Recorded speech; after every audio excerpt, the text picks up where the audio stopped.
열왕기하 주석 열왕기하 제2장이 되겠습니다. 열왕기하 제2장은 엘리야가 하늘로 올라감에 대해서 기록하고 있고, 그것은 이제 2장 1절부터 12절까지에서 그렇게 기록이 되어 있고, 그런데 이런 엘리야가 하늘로 올라가는 이런 이야기들은 열왕기서 전체의 주제와는 잘 어울리지 않는 그런 특징이 있다라고 하는 겁니다. 그렇지만 이 열왕기하 제2장에서는 엘리야에게서 엘리사에게로 예언자의 권위가 자연스럽게 이동되어짐을 보여주는 그런 이야기가 열왕기하 제2장이 되겠습니다. 이제 열왕기하 2장 1절부터 18절은 엘리야가 하늘로 올라가는 이야기를 기록하고 있습니다. 2장 1절에 여호와의 회오리 바람으로 엘리야를 하늘로 올리고자 하실 때에 엘리야가 엘리사와 더불어 길갈에서 나가더니 이렇게 되어 있습니다. 오늘 주시는 본문의 말씀에 보면은 회오리 바람이라고 하는 하알로트라고 하는 겁니다. 이 하알로트라고 하는 이 회오리 바람으로 번역되어 있는 것은 구약 성경에서는 종종 하나님의 현현과 관련이 되어 있어서 욥기 38장 1절이나 40장 6절에 이렇게 기록이 되어져 있고, 경우에 따라서는 회오리 바람은 하나님의 심판과도 관련이 되어 있는데, 이런 내용은 예레미야 23장 19절이나 스가랴 9장 14절 그리고 시편 83편 16절 등의 기록이 되어져 있습니다. 따라서 이 열왕기하 2장 1절은 이 사건의 시간, 주제와 배경에 대해서 설명하고 있습니다. 즉 여호와가 엘리야를 회오리 바람 가운데서 하늘로 올리려는 것과 그때 엘리야가 엘리사와 함께 길갈에서 나가고 있다, 이렇게 묘사가 되어 있습니다. 그래서 지명은 길갈이 등장합니다. 길갈은 세겜 동쪽에 있는 텔 질루에르라고 하는 곳과 일반적으로 학자들이 동일시합니다. 지금 보시는 이 지도에 보게 되면 길갈이 여기에 위치하고 있고, 그래서 이 길갈이 바로 여기고 사마리아는 요 좀 더 북쪽에 위치하고 있습니다. 그래서 여기는 전체적으로 우리가 흔히 부를 때 에브라임 산지다 이렇게 부르는 곳에 길갈 사마리아 이렇게 되어 있는데, 지금 길갈에서 나가더니라고 이렇게 배경을 설명하고 있습니다. 2절에 엘리야가 엘리사에게 이르되 청하건대 너는 여기 머물라, 여호와께서 나를 베델로 보내시느니라 하니, 엘리사가 이르되 여호와께서 살아계심과 당신의 영혼이 살아있음을 두고 맹세하노니 내가 당신을 떠나지 아니하겠나이다 하는지라. 이에 두 사람이 베델로 가니, 이렇게 되어 있습니다. 다시 지도를 보시게 되면 길갈에서 나와서 베델은 바로 이곳이 되겠습니다. 그래서 길갈에서 베델로 갈 때 엘리야가 혼자 가고자 하지만 엘리사가 따라 나선다라고 하는 이야기가 되겠습니다.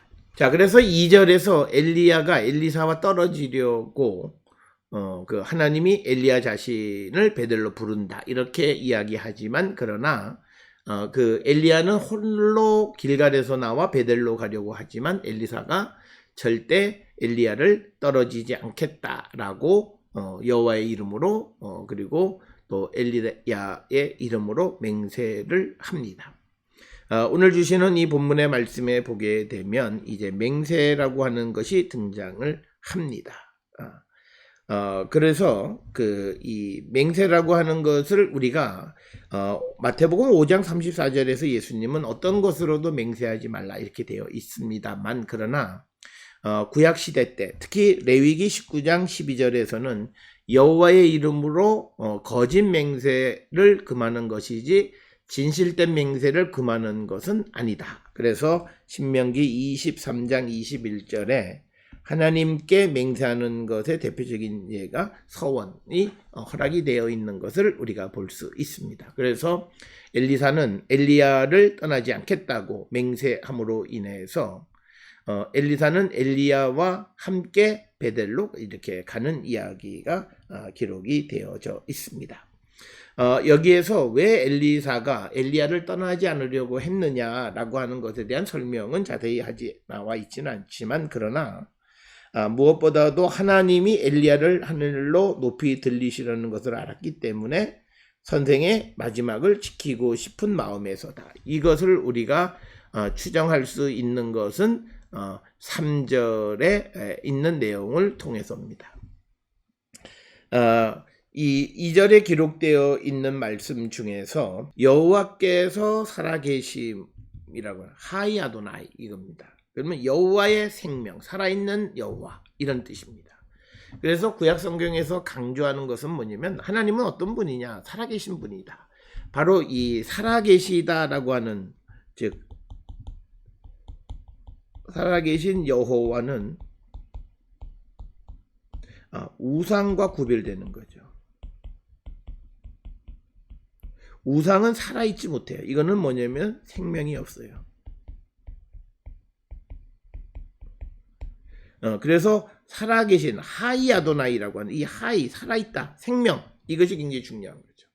하이 아도나이. 그래서 살아계시는 하나님, 여호와께서 살아계심, 이 말은 살아계시는 하나님을 두고 맹세한다, 이런 의미가 되겠습니다. 이제 3절에 베델에 있는 선지자의 제자들이 엘리사에게로 나와 그에게 이르되 여호와께서 오늘 당신의 선생을 당신의 머리 위로 데려가실 줄을 아시나이까 하니 이르되 나도 또한 아노니 너희는 잠잠하라 하니라. 그러니까 여기서 보면 이제 베델에 있는 선지자의 제자, 여기서 선지자의 제자라고 하는 개념은 뭐냐면 브네이 하 느비임이라고 하는 거죠. 브네이 하 느비임들이 엘리사에게 말하기를 여호와께서 오늘 당신의 선생을 당신의 머리 위로 데려가실 줄을 아시나이까, 이렇게 이야기합니다. 이때 엘리사 말이 나도 또한 아노니 너희는 잠잠하라 라고 하는 겁니다. 그래서 여기에 보면 감 아니 야다, 나 역시도 야다, 안다 라고 하는 겁니다. 그래서 2절에서 우리가 왜 엘리사가 엘리야를 떠나지 않으려고 했는가 라고 하는 것에 대한 이유를 어느 정도 3절을 통해서, 즉 선생의 마지막 길을 함께 하고자 하는 그런 마음이다 라고 우리가 이해할 수 있습니다. 그래서 오늘 주시는 이 본문에서는 별 설명은 없지만, 그러나 당시 선지자의 제자들, 즉 예언자 그룹에 속해 있는 사람들은 하나님이 하시는 일에 대해서 영적으로 깨달음이 있었던 자들이었다라고 하는 것을 우리에게 가르쳐 주는 겁니다. 그래서 우리가 하나님의 일꾼의 가장 큰 특성은 하나님이 하시는 일들을 영적으로 깨달을 줄 아는 자가 되어야 한다. 그래서 베델에 있는 선지자의 제자들 뿐만 아니라 엘리사 역시도 하나님께서 엘리야를 하늘로 데려 올라가신다라고 하는 것을 미리 알고 있었다라고 하는 것이 되겠습니다. 3절에 표시되어 있는 것 중에서 선지자의 제자들이다. 그래서 어떤 이들은 예언자 사관학교 이런 얘기를 하는데, 이것은 히브리 말 중에 벤이라고 하는 단어에 대한 이 정확한 이해를 해야 합니다. 이 벤이라고 하는 말이 어떤 아들이라고 하는 뜻도 있지만 어떤 회원, 멤버라고 하는 그런 개념도 있습니다. 그래서 브네이 한 느비임이라고 하는 예언자들에게 속한 자, 이런 뜻입니다. 그래서 이것과 비슷한 말씀이 아모스 7장 14절에 선지자의 아들도 아니다 라고 하는 말은, 아모스가 자기 자신에 대해서 나는 선지자의 아들도 아니다 라고 하는 말은 바로 이 벤이라고 하는 말이 나는 선지자 그룹에 속한 자도 아니다 라고 하는 그런 뜻으로 이해해야만 합니다. 그래서 우리가 오늘 주시는 말씀에 보게 되면 이 벤이라고 하는 것이 어디에 속했다라고 하는 그런 의미를 가지고 있고, 이와 관계돼서 우리가 잘 아는 히브리어에 아브라고 하는 단어가 있습니다.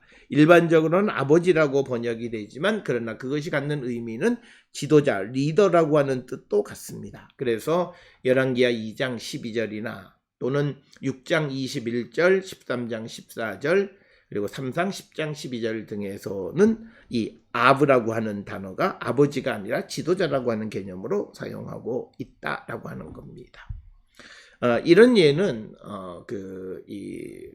주변에 있는 나라들, 즉 아카드에서도 이와 비슷한 용례가 있습니다. 특히 아들을 뜻하는 마루라고 하는 말이 있는데, 이 마루도 아들이란 뜻도 있지만 어떤 전문 집단이나 사회 집단의 회원이라고 하는 뜻도 있어요.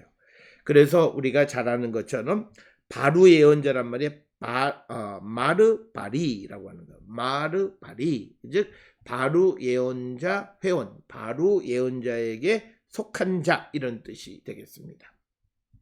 그래서 선지자의 제자라고 하는, 이 제자라고 하는 선지자 그룹에 속한 자다라고 하는 그런 의미로 이해해야 하고, 당신의 선생 아도네이하라고 하는 거죠. 이것은 당신의 주인인데, 이것은 엘리사와 엘리야의 관계 속에서 주정관계는 선생과 그 다음에 제자의 관계로 보게 되면 당신의 선생이다 라고 하는 이런 번역도 가능하다라고 하는 것입니다. 4절에 엘리야가 그에게 이르되 엘리사야 청하건대 너는 여기 머물라 여호와께서 나를 여리고로 보내시느니라. 엘리사가 이르되 여호와께서 살아계심과 당신의 영혼이 살아있음을 두고 맹세하노니 내가 당신을 떠나지 아니하겠나이다 하니라. 그들이 여리고에 이르매, 이렇게 되어 있습니다. 지도를 다시 보시게 되면 이제 베델에서 다시 하나님이 여리고로 옮기신다라고 하는 거죠. 그래서 길갈, 베델, 여리고로 가는 이야기가 4절에 기록이 되어져 있습니다. 그래서 이 4절에서는 엘리야가 다시 한번 엘리사에게 여호와께서 자신을 여리고로 보내니까 너는 이곳 베델에 남아 있으라고 말하지만 엘리사는 마찬가지로 엘리야를 떠나지 않겠다, 이렇게 이야기를 합니다. 앞에 지도에서 보았던 여리고라고 하는 것은 오늘날 텔 에스 슐탄이라고 하는 것과 동일시되고 많은 사람이 성지 여행을 가는 바로 그곳이 여리고가 되겠습니다. 그래서 이제 5절에 여리고에 있는 선지자의 제자들이 엘리사에게 나와 이르되 여호와께서 오늘 당신의 선생을 당신의 머리 위로 데려가실 줄을 아시나이까 하니 엘리사가 이르되 나도 아노니 너희는 잠잠하라.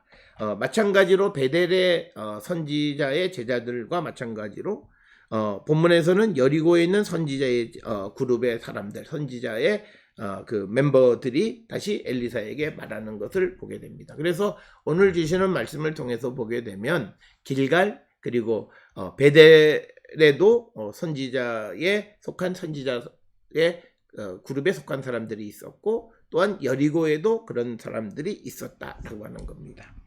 그래서 5절의 내용은 엘리야와 엘리사가 여리고에 도착했을 때 여리고에 있는 선지자 그룹에 속한 자들이 엘리사에게 오늘 하나님께서 당신의 선생을 하늘로 데려올라갔는데 당신은 알고 있느냐, 이렇게 말하니까 엘리사가 그들에게 잠잠하라, 나도 안다, 이렇게 이야기합니다.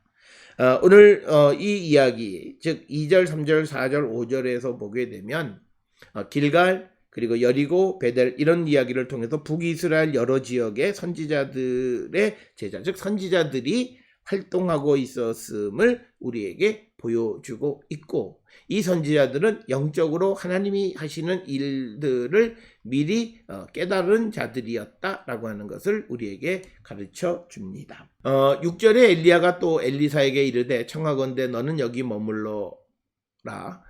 여호와께서 나를 요단으로 보내시느니라. 즉 여리고에서 이제 요단으로 보내시느니라 하니 그가 이르되 여호와께서 살아계신과 당신의 영혼이 살아있음을 두고 맹세하노니 내가 당신을 떠나지 아니하겠나이다 하는지라. 이에 두 사람이 가니라.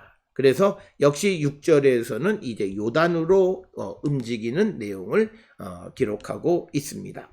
지도를 보게 되면 이제 여리고에서 여기서 조금 더 옆으로 가면 이게 이제 요단강이죠.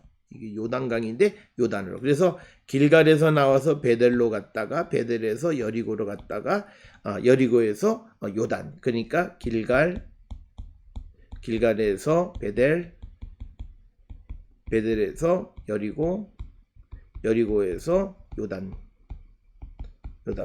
이렇게 움직여지는 것에서 요단에 도착하는 이야기가 6절이 되겠습니다. 그래서 6절에서는 똑같은 방식의 엘리야가 엘리사에게 하나님께서 오늘 자신을 이 요단으로 보내니까 너는 여기 머물러 있으라고 말하지만 엘리사는 똑같이 엘리야를 떠나지 않겠다고 맹세하는 이야기가 되겠습니다. 자, 그래서 7절에 선지자의 제자 50명이 가서 멀리 서서 바라보며 그 두 사람이 요단가에 서 있는지라. 그러니까 지금 여기 보면 선지자인 제자 50명, 그러니까 선지자 그룹에 속한 자 50명, 즉 하미심 20미 분의 한드비임, 즉 예언자 그룹에 속한 사람 50명이 가서 멀리 서서 바라보며 두 사람이 요단가에 있었다. 그러니까 암두 알하 야르덴, 요단 알, 이 알은 요단가, 요단 강가에 있었다라고 하는 것이 되겠습니다. 그래서 이제 요단에서 어떤 일이 벌어지게 됨을 암시하는 그런 구절이 되겠습니다. 8절에 엘리야가 겉옷을 가지고 말아 물을 치며 물이 이리저리 갈라지고 두 사람이 마른 땅 위로 건너더라. 그러니까 지금 첫 번째 이적을 베풀어 주는 것은 엘리야가 옷으로 요단물을 쳐서 요단물을 한쪽으로 몰아내서 강 가운데 길을 내고 그 길을 건너는 이야기를 보여주는 거고, 이것은 마치 모세와 같은 표상을 보여주는 것입니다. 그래서 모세처럼 물을 갈랐을 뿐만 아니라 모세가 요단 동쪽의 느보산에서 죽었듯이 엘리야도 여리고에서 요단을 건너 요단 동편에서 하늘로 올라가게 되는 겁니다. 그래서 요단강을 가르고 그 길을 걸어간다라고 하는 것을 이제 보여주는 이야기가 되겠습니다. 9절에 건너매 엘리야가 엘리사에게 이르되 나를 내게서 데려감을 당하기 전에 내가 너에게 어떻게 할지 구하라. 엘리사가 이르되 당신의 성령이 하시는 역사가 갑절이나 내게 있게 하소서. 즉 이 말씀에서 9절은 엘리야가 엘리사에게 무엇을 원하느냐 그랬더니 당신의 성령이 하시는 역사가 갑절이나 내게 있게 되기를 원한다라고 하는 겁니다. 이 유대인들의 전통에서 엘리야는 8가지 이적을 행했다 이렇게 이야기하지만 반면에 그들이 엘리사는 16가지 이적을 행했다. 왜? 성령이 하시는 역사가 갑절이나 내게 있게 하소서라고 하는 이 구절 때문에 그렇게 이해를 합니다. 그래서 엘리야와 엘리사의 기적은 많은 부분은 중첩되는 것이 있지만 같은 영을 나누어 가졌기 때문에 이렇게 중첩되는 것이 있다라고 하는 것. 이것은 우리가 열왕기상 22장 19절부터 33절을 통해서도 알 수 있습니다. 본문에서 당신의 성령, 루아하라고 하는 거예요. 루아하, 당신의 영, 엘리야의 영, 곧 하나님의 영을 얘기하는 거고, 그래서 엘리야는 모세처럼 여호와와 특별한 관계를 유지하고 있었기 때문에 엘리사는 그의 영의 갑절을 원했다. 그래서 피슈나임, 2배라고 하는 겁니다. 엘리야에게 요구하는 것은 아주 다분히 법률적이에요. 신명기 21장 17절에 의하면 장자는 유산의 2배를 받도록 규정하고 있기 때문에 그래서 엘리사는 엘리야에게 그런 것에 근거해서 2배나 자기에게 달라라고 이렇게 요구했다라고 하는 겁니다.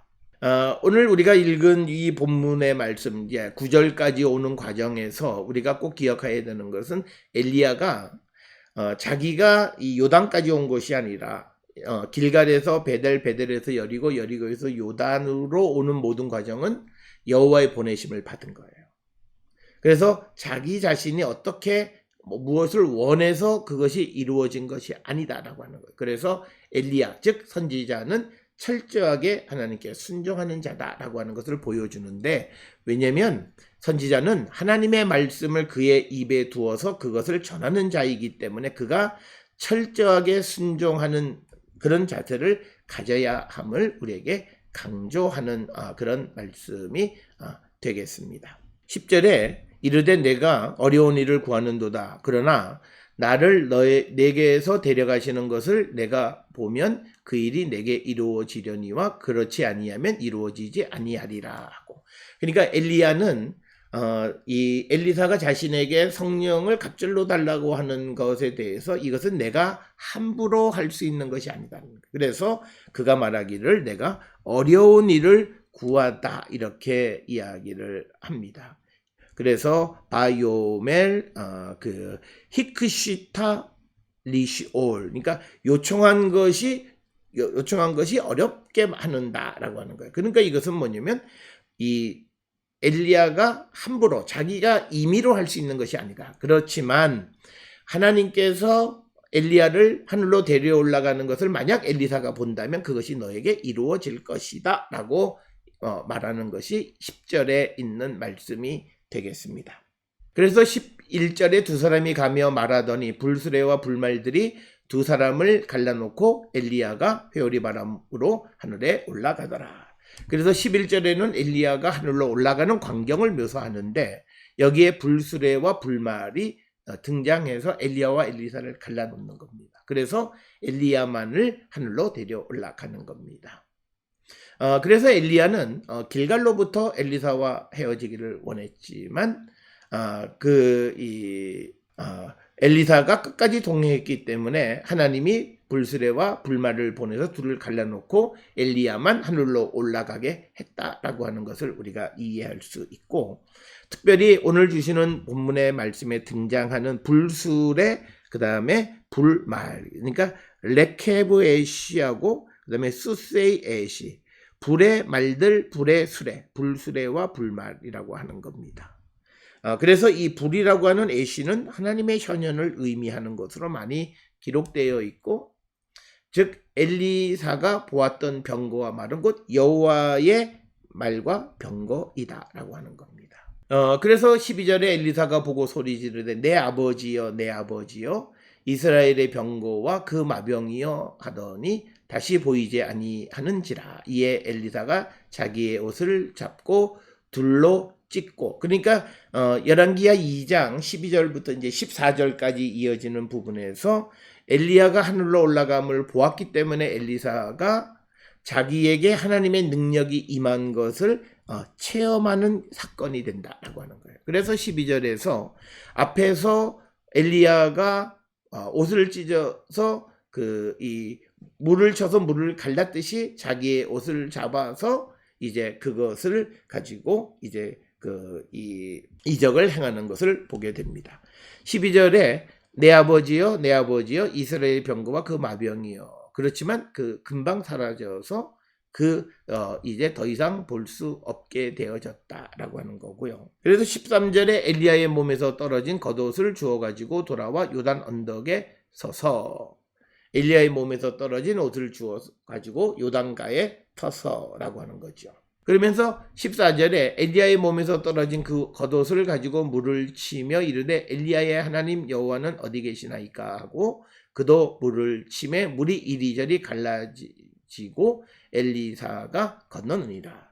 그래서 오늘 주시는 이 본문의 말씀에서 그가 13절에 기록이 되어 있는 그가 요단 언덕에 서서, 이 요단 언덕은 요단 동쪽이죠. 아까 엘리야가 물을 갈라서 건너갔던 거기에서 다시 언덕에서 요단강을 바라보면서 엘리야의 몸에서 떨어진 그의 겉옷을 가지고 물을 치며 엘리야의 하나님 여호와여 하나님 여호와는 어디 계시나이까 하고 그도 즉 엘리사도 물을 치매 물이 이리저리 갈라졌다라고 하는 겁니다.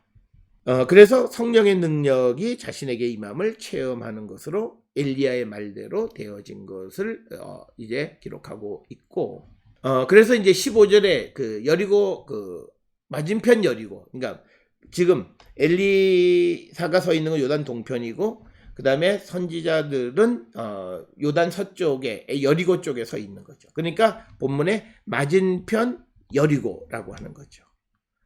거기에 선지자의 제자들이 그를 보며 말하기를 엘리야의 성령이 하시는 역사가 엘리사 위에 머물렀다 하고 가서 그에게 나가 땅에 엎드려 그에게 경배했다. 그래서 열왕기하 2장 15절로부터는 엘리사의 활동에 대해서 이제 언급하고 다른 그런 선지자들도 그의 권위와 능력을 인정하고 그의 권위에 굴복하는 것이 15절의 말씀이 되고, 그래서 이제 엘리사의 시대가 개막하기 직전 성령이 임하심을 보여주는 것이다 라고 하는 거예요. 그래서 이제 15절부터는 엘리야의 시대가 끝나고 엘리사의 새로운 시대가 시작되어짐을 보여주는 것이 되겠습니다. 그래서 16절에 그에게 이르되 당신의 종들에게 용감한 사람 50명이 있으니 청하건대 그들이 가서 당신의 주인을 찾게 하소서. 염려건대 여호와의 성령이 그를 들고 가다가 어느 산에나 어느 골짜기에 던지셨을까 하나이다 하니라. 엘리사가 이르되 보내지 말라 하나. 그러니까 이 말씀은 뭐냐면 16절에 엘리사의 승천에 대해서 다른 제자들은 잘못된 이해를 하고 있는 겁니다.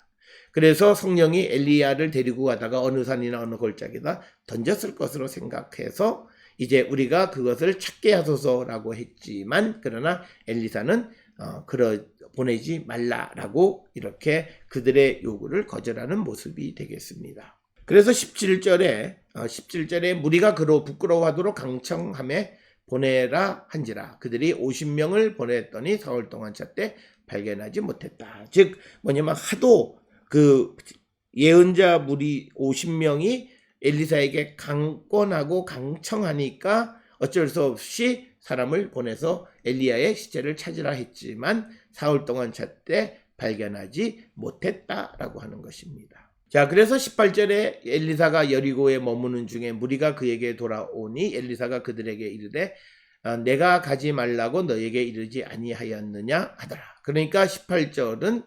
엘리사에게로 이제 엘리야의 시체를 찾으러 갔던 사람이 빈손으로 돌아오자 그가 사람들에게 내가 가지 말라고 하지 않았느냐라고 말하면서 선지자 말의 권위를 다시 한번 드러내는, 세우는 그런 이야기가 18절의 말씀이 되겠습니다. 자, 이제 19절로부터 25절에는 엘리사의 기적, 즉 엘리사의 시대에서 엘리사에게서 성령의 능력이 나타나는 것들을 보여주는 이야기가 되겠습니다. 19절에 그 성읍 사람들이 엘리사에게 말하되 우리 주인에게서 보시는 바와 같이 이 성읍의 위치는 좋으나 물이 나쁨으로 토산이 익지 못하고 떨어지나이다 라고 얘기하는 거죠. 그래서 19절로부터 25절은 엘리사의 기록인데, 이 엘리사의 기적의 기록은 뭐냐면 여리고는 위치는 좋지만 그러나 물이 좋지 않아서 농산물이 익지 못하고 떨어진다라고 말하는 겁니다. 그러니까 그 성읍은 여리고 성읍 사람들이 엘리사에게 말하되 우리 주인에게서 보시는 바와 같이 이 성읍의 위치가 좋지만 물이 나쁘다라고 하는 겁니다. 그러자 20절에 엘리사가 이르되 새 그릇에 소금을 담아 내게로 가져오라 하매 곧 가져온지라. 그러니까 19절 20절에 보면 이제 사람들이 엘리사가 그 요단의 물을 가르는 것을 보고 또 그 말의 권위를 세우는 경험을 체험한 다음에 이제 엘리사가 엘리야의 능력을 그대로 입었다라고 하는 것, 하나님의 성령의 능력이 나타나는 것을 알고 그에게 자기들의 어려움을 토로할 때 엘리사가 새 그릇에 소금을 담아서 내게로 가져오라고 말했을 때 가져온지라 그들이 그 말에 순종했다라고 하는 겁니다.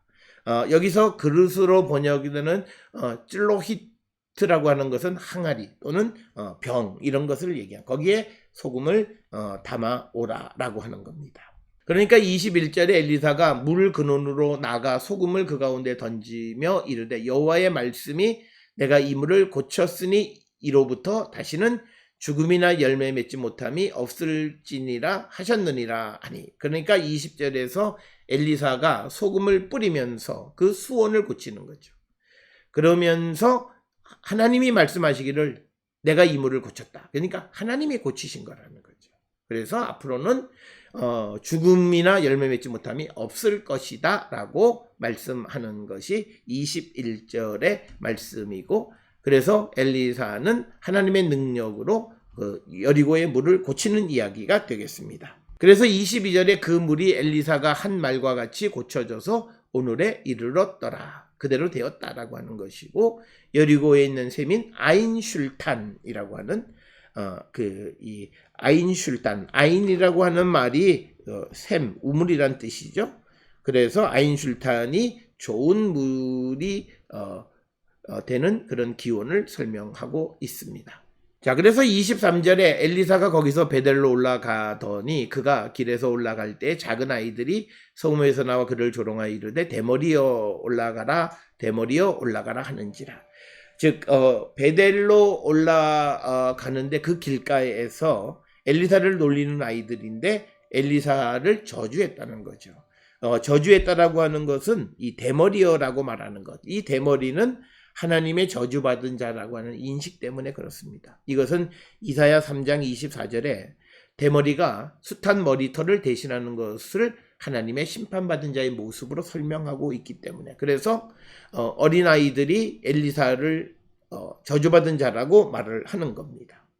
그렇게 되자 24절에 엘리사가 뒤로 돌이켜 그들을 보고 여호와의 이름으로 저주함에 곧 수풀에서 암콤 둘이 나와 아이들 중 42명을 찢었더라. 그러니까 뭐냐면 이제 아이들이 엘리사를 놀리자 앙콤 두 마리가 나와서 42명을 찢어 죽였다는 거죠.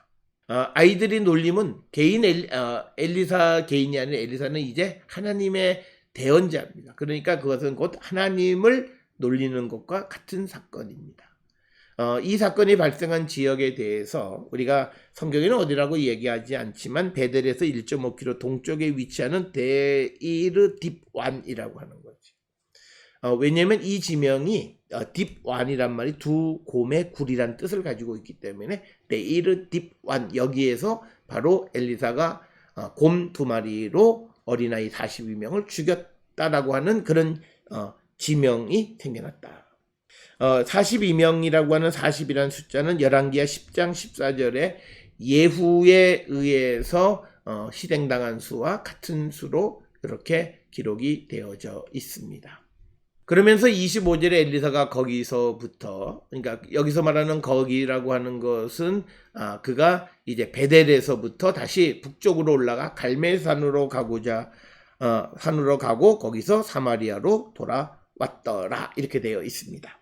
자, 이제 엘리사의 행적을 보게 되면 이제 이 요단 동쪽 지역에서 엘리야가 승천하는 것을 보고 다시 여리고로 건너와서 여리고에서 베델로 가서 베델에서 다시 갈멜산으로 가서 갈멜에서 다시 사마리아로 돌아왔다. 이게 이제 엘리사의 길입니다.